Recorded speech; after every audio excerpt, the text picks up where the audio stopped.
people ask us, well, what do I need when it comes to life insurance? And a nice way to explain it is when you think of building a house. So generally you start with your foundation. And that's the first thing that you want to cover with life insurance is the big things, which is your debt. So the bond, major debts, you don't want your family to be left with those.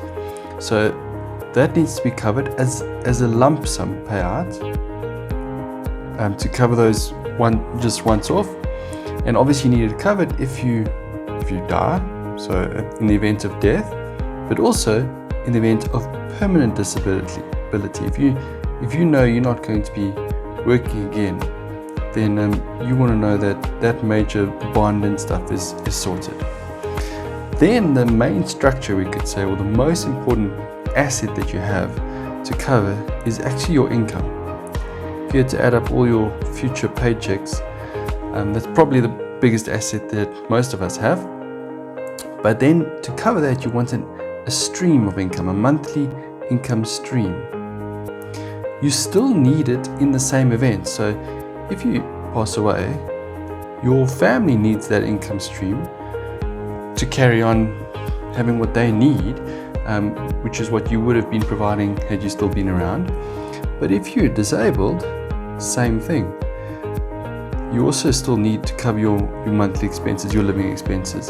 However, here you now have two options. You have temporary disability that you can cover and permanent disability. Now, as mentioned below, if you are permanently disabled, you want the lump sums to pay off the big debts, but you also need an income. Probably less than while you still have that debt around, but you need that income still. If you're temporarily disabled, you don't get a lump sum to get paid out. Life insurance doesn't have that option, so you just need an income for as long as you're not working to be able to cover your debt repayments and your normal living expenses. And then finally, the roof, or the covering of the whole overall structure, is getting an unexpected illness. We hear about this all the time, and that is a very serious reality, unfortunately.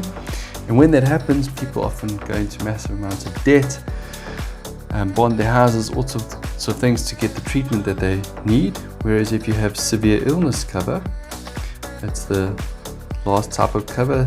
Some companies call it dread disease cover. You have a lump sum that also gets paid out. So again, it's a lump sum. It gets paid out to cover all these extra treatment costs, etc., so that it doesn't derail all the rest of your financial plans. And so as you go through the tool, you'll see these different questions being asked, and hopefully this helps to put it together.